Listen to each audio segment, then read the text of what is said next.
Thank you so very much. Really appreciate so much your coming and staying through the day with us. It was in 1838 when Abraham Lincoln addressed the Lyceum in Springfield, Illinois. And this is what he said. At what point should we expect the approach of danger? By what means should we fortify ourselves against it? Should we expect some transatlantic giant to step the ocean and crush us with a blow? Never. All the armies of Europe and Asia and Africa combined could never by force take a drink from the Ohio or make a mark on the Blue Ridge, not in the trial of 1,000 years. Then at what point should we expect the approach of danger? And I answer, if it ever reaches, if it spring up among us, it can never come from abroad. If destruction be our lot, we ourselves must be its authors and its finishers. As a nation of free men, we shall live through all time or die by suicide. As a nation of free men, we shall live through all time or die by suicide. And I would like to suggest, in many respects, we are dying by suicide today. Only most people have no idea what is really taking place. Well, this afternoon I want to convince you of three things. Number one, the mass media in America is controlled, and they control what you hear, what you see, what you read, and ultimately what you believe. Two, you and your family and your children are in grave danger. And three, there is an organized effort to destroy what was once the land of the free and the home of the brave, and if we can expose that effort, why, we can preserve this nation for generations yet unborn. Elie Wiesel wrote a book. He actually eventually got a Pulitzer Prize, but his book was entitled One Generation After 1970, and this is what he wrote. Spring 1945. Emerging from the nightmare, the world discovered the camps, the death factories, the senseless horror, the total disbasement, the absolute reign of evil. There was then a technique, a science of murder, complete with scientific laboratories, complete with business meetings and progress charts. The men who were involved in this process were not necessarily from the gutter society of misfits, or they were people, well, many of them held degrees. They held degrees in philosophy and biology and sociology and general medicine and psychiatry, in the fine arts. There were lawyers among them, and unbelievable but true, theologians and aristocrats. And of course, Elie Wiesel asked the question, how could this have come about? You know, when we think back to what happened in Germany, why we hear a lot of arguments about the Holocaust. Did it really occur? Perhaps it didn't occur. And we argue the wrong point because they do this intentionally to confuse us, so we really can't see the smoke for the trees. And so it is that if we look at what really happened in Germany during the Second World War, we find that they systematically exterminated about 100,000 people who were mentally handicapped. They sterilized 700,000 people who were physically handicapped.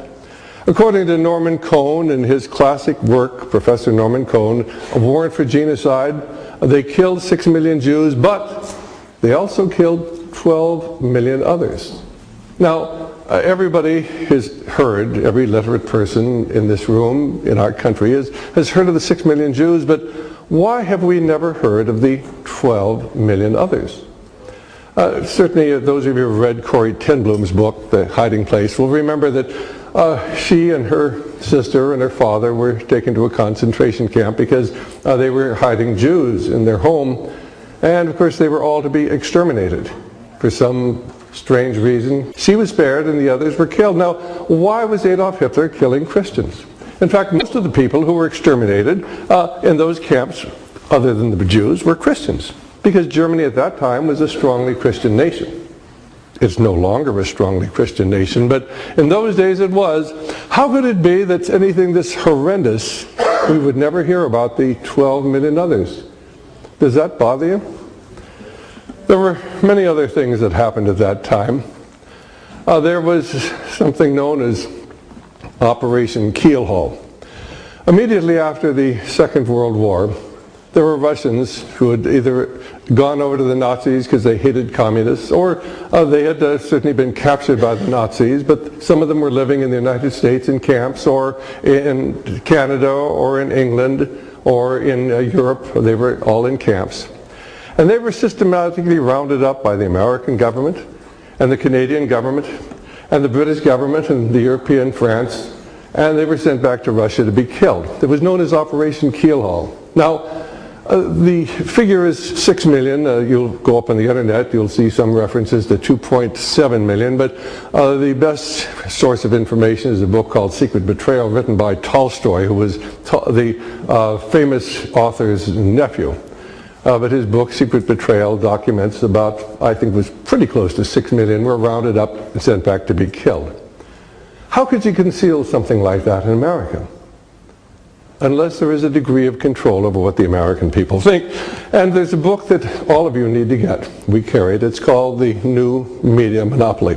It's written by Ben Bagdakian, who was formerly the dean of the School of Journalism in Berkeley. And he started analyzing the control of the American media back in 1983. At that time, there were 50 major corporations that controlled the American media. The latest edition has been renamed. It's called The New Media Monopoly. 5 major corporations dominate the media in America today. Now, the conservatives are told, oh, the media is liberal because the reporters are liberal. The liberals are told, oh, the media is conservative because the big corporations own the media. And of course, neither side is correct, and both sides is partly correct, but there is an X factor out there that nobody wants to talk about. And the fact that nobody's telling you this is simply a reflection of the degree of control that exists today over what the American people think. We mentioned Operation Keelhaul. There was another operation immediately after the war. It was known as Operation Paperclip. It was a CIA operation, the CIA OSS operation, which was coordinated with the U.S. Army. There was a law passed that no Nazi would be allowed to come to America. However, they decided they were going to bring the Nazis to the United States, about 1,000 of them, to continue their bizarre experiments in biological warfare, their bizarre experiments in mind control, and of course to put America ahead in this race for space. That's where Wernher von Braun came from, who was the head of the American Space Organization. He himself had been a Nazi. The American Space Institute is named for General Strohhold, who was a Nazi, one of the cruelest ones, responsible for the murder of tens of thousands of Jews. You never hear about that. And then a man who talks about the rat line. Now, I don't know how many of you know what the rat line is, but the rat line was what happened after the Second World War, when the CIA and British intelligence and certain elements working within the Vatican, a dark cell within the Vatican, helped 10,000 Nazis escape to South America. You know the names of Klaus Barbie and Eichmann, Mengele, Bormann. They all went to South America. 10,000 of them did. Only 2 of them were ever taken back to be trialed. That was Eichmann and Klaus Barbie. The rest of them were allowed to live there under the auspices of your government. They knew that, and they allowed them to escape, and the question is why? It really doesn't make sense. Weren't the Nazis evil? Weren't they the enemy? Hadn't they committed these terrible atrocities? And they had. But so why did the CIA and the OSS and British intelligence help them to escape to South America, 10,000 of them? And how is it that the average American has never heard this? Well, Rudolf Hess, who was the Reichsfuhrer before he flew to Great Britain, Rudolf Hess said that National Socialism is nothing more than applied biology. National Socialism is nothing more than applied biology. It was simply eugenics. It was the application of science to social problems. And of course, you can only understand this by understanding that David Rockefeller, coming back from communist China in August of 1973, now, by that time, the Chinese had exterminated between 80 and 100 million people. The figures that are ordinarily given for executions in China consolidating power were 40 to 80 million. But most people have never heard of the Great Hunger. This went on from 1958 to 1962. Well, David Rockefeller came to the United States after a tour of China. And in August 10th of 1973, he wrote an editorial that was published in the New York Times. You have to understand that David Rockefeller was one of the men who rules the world. And he had traveled throughout China, and he came back and said this: "The social experiment in China under the leadership of Chairman Mao is among the most important and successful in history." The social experiment in China under the leadership of Chairman Mao is among the most important and successful in history. Now, how could you look upon what had happened in China as a social experiment?